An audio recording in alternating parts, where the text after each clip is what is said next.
Bonjour, je m'appelle Mathilde et je vais vous raconter mon histoire avec la stéatose hépatique. Du diagnostic jusqu'à la guérison, quelques années plus tard. Je pense qu'il y aura peut-être deux vidéos. Je vais d'abord consacrer celle-ci au diagnostic, aux premières tentatives pour perdre de poids, les premiers échecs, etc. Et je garderai la guérison pour une deuxième vidéo. Installez-vous confortablement, ça risque d'être un peu long. Alors, pour moi, tout commence en 2017. J'ai 33 ans à ce moment-là. Je passe un bilan sanguin et dans ce bilan sanguin, il y a une valeur qui est légèrement au-dessus des normes et qui m'interpelle. Ce sont les alates. C'est l'un des 4 transaminases hépatiques qu'on peut doser dans le sang. Ma norme max du laboratoire est fixée à 35. Elle est différente en fait en fonction de l'âge, du sexe, etc. Moi, la norme max est à 35 et ce jour-là, j'ai un résultat à 37. Bon, ça m'interpelle, j'essaye de comprendre à quoi ça correspond. Je vois bien que les alates, c'est par rapport au foie, mais vraiment, je ne comprends pas. Je retourne voir mon médecin généraliste pour lui demander ce qu'elle en pense. Et pour elle, à partir du moment où il n'y a pas d'autres éléments qui sont perturbés dans mon bilan sanguin, il n'y a pas de nécessité de s'inquiéter.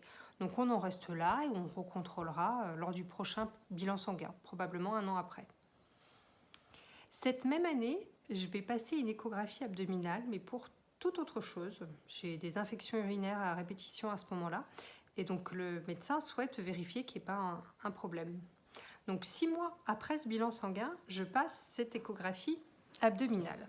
Et donc pendant l'examen, l'échographe me fait la réflexion comme quoi j'ai le foie qui brille. Certes, oui, pourquoi pas? Ça veut dire quoi? Est-ce que tout d'un coup je me serais transformée en licorne? Je brille de l'intérieur? Non. Bon, je ressors de cet examen-là avec plein de questions et pas beaucoup de réponses. Alors comme tout le monde, qu'est-ce que je fais? Je regarde sur internet, je tape foie qui brille et c'est là qu'apparaît pour la première fois le terme de stéatose hépatique. Alors je comprends pas trop d'où ça peut venir. En tout cas, à ce moment-là, en fait, dans mon sac à main, j'ai une ordonnance pour passer un autre petit bilan sanguin, mais juste glycémie, triglycérides et cholestérol. Alors, quitte à être à jeun, parce que j'étais à jeun pour l'échographie, je me dis, je vais en profiter pour faire ce bilan sanguin en même temps, voir si ça m'apporte d'autres éléments. Et donc, bingo, les triglycérides sont supérieurs à la norme. Elles sont supérieures à 1,50.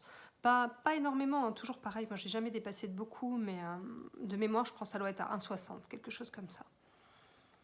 Je continue mes recherches sur Internet et donc je finis par me rendre à l'évidence. Je fais le lien avec une consommation quotidienne que j'ai à ce moment-là de soda, de coca en particulier. J'en bois tous les jours, je ne bois pas d'eau, donc c'est ma boisson qui m'accompagne tout au long de la journée. Je reprends un autre rendez-vous avec mon médecin généraliste et que donc j'expose ce que j'ai trouvé. Elle confirme que c'est très probablement lié à cette consommation trop importante de soda. Donc, premier objectif, ça a été de diminuer ma consommation de soda, ce qui déjà n'a pas été simple. Pour celles et ceux qui en consomment, vous devez savoir de quoi je parle. En fait, ce que j'ai fait, moi, c'est que au lieu d'acheter des bouteilles, je me suis mise à acheter des canettes et j'ai commencé à rationaliser en fait ma consommation en canettes. Donc au début, c'était une canette par jour, parce que oui, j'en buvais largement plus d'une canette par jour. Puis une canette tous les 2 jours, puis une canette tous les 3 jours. Bon, ça s'est étalé quand même sur 3-4 mois, tout ça. Et tout ça pour arriver à un résultat où j'en consommais uniquement le week-end. Je refais un autre bilan sanguin, là on doit être à peu près 6 mois après, et en effet les triglycérides sont redevenus normales. Donc ça c'est une très bonne nouvelle. Je refais une échographie de contrôle, les stéatoses hépatiques par contre elle est toujours bien là. Bon, je me dis, tant pis, il faut peut-être un petit peu de temps après tout, je viens tout juste d'arrêter les sodas, c'est peut-être un peu trop tôt. Donc on attend, échographie de contrôle 6 mois ou 1 an après, je ne sais plus exactement. Toujours pareil, stéatose hépatique. Le foie gras est toujours là. C'est vrai que moi, à ce moment-là, même en ayant arrêté les sodas, je n'ai pas perdu de poids. Et l'une des principales recommandations, pour pas dire la seule, pour guérir d'une stéatose hépatique d'origine alimentaire, comme c'était mon cas, c'est de perdre du poids. Mais j'y arrive pas. Faut remettre les choses un peu dans leur contexte. Donc moi, j'ai eu 3 grossesses, mais j'ai eu 3 enfants assez rapprochés. Donc c'est vrai que j'ai pris un petit peu de poids au fur et à mesure de ces grossesses. Et je pensais pas en fait, mais j'étais arrivée au surpoids. Je faisais 73 kilos pour 1m69 et quand on calcule l'IMC, bingo, ça fait un IMC à 25, c'est l'entrée dans le surpoids. Donc ça déjà c'est un choc aussi, déjà le choc de la maladie c'était pas drôle, le choc de savoir qu'on est en surpoids ça l'est pas non plus. Donc je prends l'initiative d'aller voir un médecin nutritionniste pour qu'elle m'aide, ce sera une femme, pour qu'elle m'aide à perdre du poids. Je rencontre ce médecin pour la première fois fin 2018. Donc on va faire un bilan ensemble, elle va me proposer donc un plan alimentaire et surtout elle va avoir la très très bonne idée de m'envoyer voir un hépatologue pour la première fois de ma vie puisque je n'en avais jamais rencontré. Donc je prends rendez-vous, il y a un petit délai d'attente, le rendez-vous est fixé je crois pour 4 à 6 mois plus tard. Et donc je débute ce rééquilibrage alimentaire, c'est basé sur la chrononutrition avec ce médecin-là. Bon, j'essaye de m'y caler au niveau du plan alimentaire, mais évidemment c'est pas évident du tout parce que moi je suis quand même un bec sucré comme on dit. J'ai pas comme nature de me priver. Je pensais naïvement que j'avais une alimentation équilibrée et en fait absolument pas, j'étais dans le déni total. Alors certes je cuisine, j'ai toujours aimé cuisiner, je ne consomme pas de produits tout prêts, les fast-food restent occasionnels. Par contre c'est vrai que bon, je consomme pas du tout de légumes au quotidien, donc j'ai une nourriture qui est globalement plus riche que mes besoins énergétiques, hein, c'est bien toute la définition de la stéatose hépatique. Et deuxième volet, je suis sédentaire. Je ne pratique aucune activité sportive, mais vraiment jamais, jamais, jamais. Je n'aime pas le sport, j'ai jamais aimé ça. À ce moment-là, je ne comprends pas en fait l'intérêt de faire du sport, de se mettre en difficulté, de transpirer, de se fatiguer. Non, vraiment, c'est pas du tout mon truc et depuis toujours en fait. Donc, et avec ce médecin-là, c'est là qu'on met le point sur qu'on met le doigt sur tous ces points qui ne vont pas. Et donc, bon, c'est très difficile pour moi de suivre son plan alimentaire. J'essaye de prendre une activité sportive, mais très honnêtement, je ne le tiens pas dans le temps. En moins de 2, à chaque fois, je me blesse au dos, je me fais mal. Donc, du coup, après, c'est repos et ostéo et repos. Et puis, j'essaye de reprendre. Et j'ai encore plein de courbatures et de bon.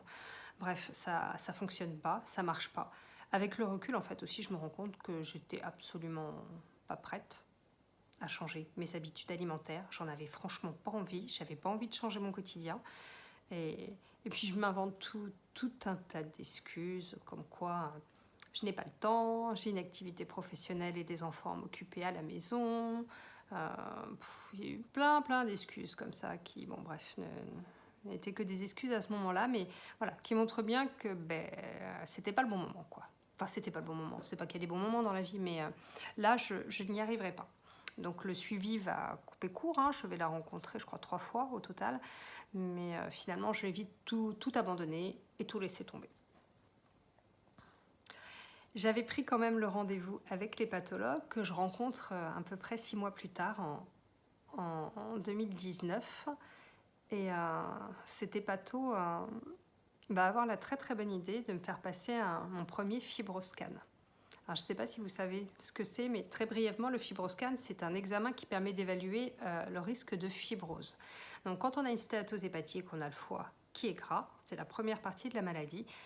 Mais dans 10 à 20% des cas, on peut évoluer vers une NASH, c'est-à-dire qu'il y a une inflammation qui s'installe, qui se caractérise par la présence de fibrose. Donc, le fibrose, c'est un tissu cicatriciel qui, à la base, se crée pour pouvoir protéger les cellules du foie. Mais s'il est présent en trop grande quantité, il empêche les cellules du foie de bien fonctionner. Et là, ça devient plus problématique. Bon, on sait que la stéatose hépatique est réversible et la fibrose est aussi réversible jusqu'au stade de fibrose sévère. Ensuite, on passe au stade de la cirrhose qui, lui, par définition, n'est plus réversible. Donc, le but de ce fibroscan est donc de regarder si j'ai de la fibrose ou pas. Heureusement, je n'en ai pas. C'est une très bonne chose.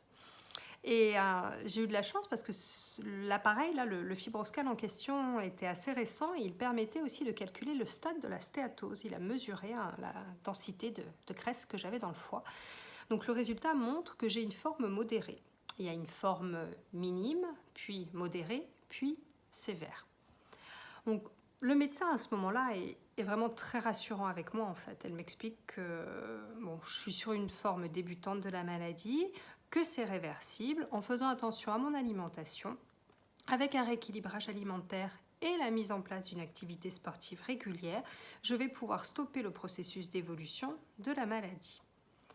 Donc je ressors de ce rendez-vous très rassurée et plutôt confiante par rapport à l'avenir. Mais ce n'est pas pour autant que je vais mettre en place quoi que ce soit. Je ne mettrai pas en place d'activité sportive et je ne mettrai pas spécialement en place de rééquilibrage alimentaire non plus. Il va se passer en fait un petit peu de temps avant que je me décide. Là, on est fin 2019. 2020, avec l'année de pandémie, tout ça, c'est une année un petit peu off, moi, au niveau du suivi médical. Par contre, en 2021, je me décide à reprendre les choses en main et je prends rendez-vous pour passer un nouveau fibroscan de contrôle. Encore une fois, je suis assez confiante parce que mon bilan sanguin est dans les normes de laboratoire. Alors certes, ça frôle les normes hautes du labo, mais ça reste dans les normes du laboratoire. Donc, je suis assez confiante et je ne m'inquiète pas trop par rapport à cet examen-là. Et j'ai eu bien tort en fait, parce que malgré un bilan sanguin dans les normes, le fibroscan de contrôle a montré une aggravation de la maladie.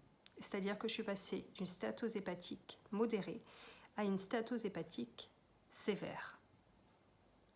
Et là, franchement, c'est le choc. Mais vraiment le choc. Je continue mon histoire dans la deuxième vidéo.